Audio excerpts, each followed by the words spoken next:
kids versus guns and which you hold higher value to. You know, we don't cling to our guns more than our kids. We cling to our guns because of our kids, to defend our kids, to defend their rights, to ensure that they can protect their rights, so that they can defend our grandkids' rights. It's important that we cling to our guns, cling to the Second Amendment, and hold on to that to pass it on to the next generation so they can pass it on and pass it on so they can defend themselves from tyrants and criminals. I'd like to now ask Representative Pfeiffer to come to the microphone to introduce our final speaker for the event today, and after that we'll have the God Bless America song sung by Allie Hynoski at the conclusion. So after our last speaker, don't get ready to run off yet because we still have a performance by Allie with God Bless America. Representative Pfeiffer. Thank you, Representative. It's a great honor to be here today. It's great to see all of you. And we have a ton of people here from Western PA, but I will say from the people on the banks of the Delaware River, we do like our Second Amendment as well. We heard a little bit before about Harvard. I have the distinct honor of welcoming many guests today, but a special guest who graduated with honors from Harvard University. That's right, a gentleman who, while he was at Harvard, realized that he needed an ultra-compact weapon. A weapon where people could use it to protect themselves because they could conceal it better. A weapon with a thinner frame. This gentleman at Harvard designed his own handgun. And it was such a great design, it was used to conceal. He was able to start his own company, Kahr Arms. Very, very successful. Yes. Kahr Arms, ladies and gentlemen. But one thing he realized quickly, the headquarters was in another state, and the manufacturer was located in another state. States in this nation that weren't quite as friendly to the manufacture of firearms. He decided to move his operation and his family to this great Commonwealth. And why? After I drilled him for about 2 hours on why he was coming to this Commonwealth, he made it very clear to me that all he wanted for himself and his family and his business was to feel welcomed. Ladies and gentlemen, help me welcome Mr. Justin Moon.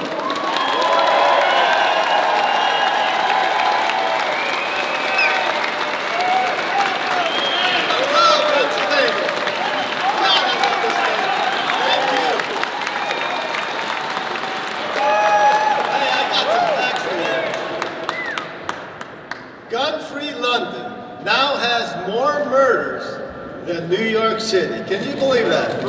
Yeah. 98% of all mass shootings happen in gun-free zones. Maybe we should start arming our teachers. You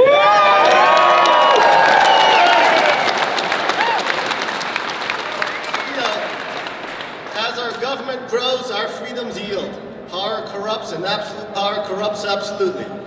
We've seen the politicized DOJ and FBI give Hillary Clinton a free pass for apparent crimes while harassing President Trump for a non-existent Russian conspiracy. Today we stand at a crossroads. We are forced to choose for ourselves and our children what kind of country we will have to pass on to them.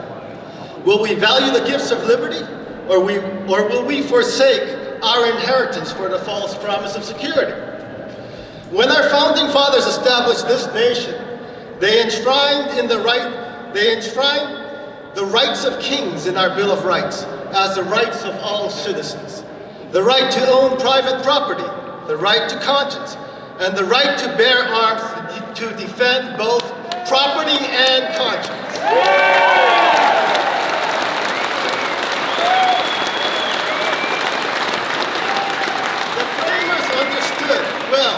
That the greatest threat to liberty and the pursuit of happiness was and still is a tyrannical government.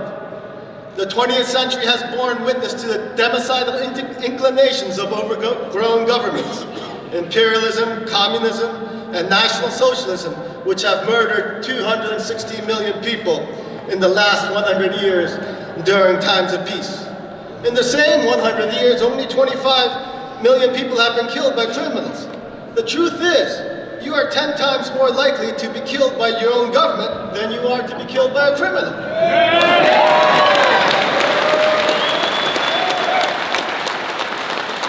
My father spent 3 years in a communist concentration camp, a North Korean death camp.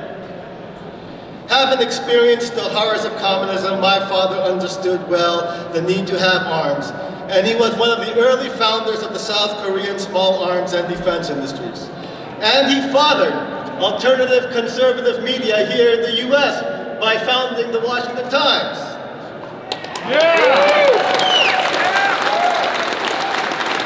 My father knew that freedom existed because good, God-believing people had guns.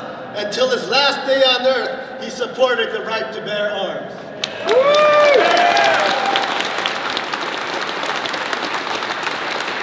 Yet today in America, nearly half the millennials identify as socialist.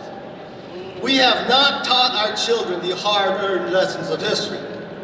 Venezuela, 20 years ago, was one of the wealthiest nations in South America and enjoyed many of the same freedoms that we have here. Today, Venezuela is in societal collapse because of the free spending and corrupt policies of the Hugo Chavez socialist government. People are starving and being killed on the streets. The government has become predatory and the people are unable to resist and defend themselves because the government confiscated their guns. We should learn the lessons of history and return to the wisdom of our founders. We should reject the calls for more government socialism. We need guns because governments and criminals are far too willing to oppress those people who have no means to defend themselves.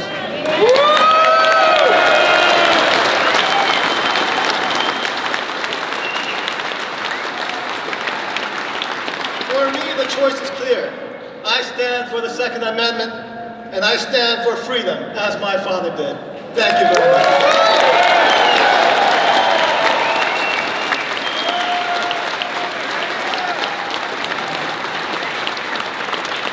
Thank you very, very much, Mr. Justin Moon. And as Mr. Moon said, he's the founder of Kahr Arms. He's the president and CEO of Kahr Arms. So we appreciate him taking time out of his busy schedule and taking time to come to the Capitol today and share with us not just his work, but his family's history, and something that this current generation needs to wake up to before it's too late. Thank you, sir. Thank you. From the mountains to the prairies to the oceans wide with foam. God bless America, my home, sweet home. God bless America, my home, sweet home. Thank you, God.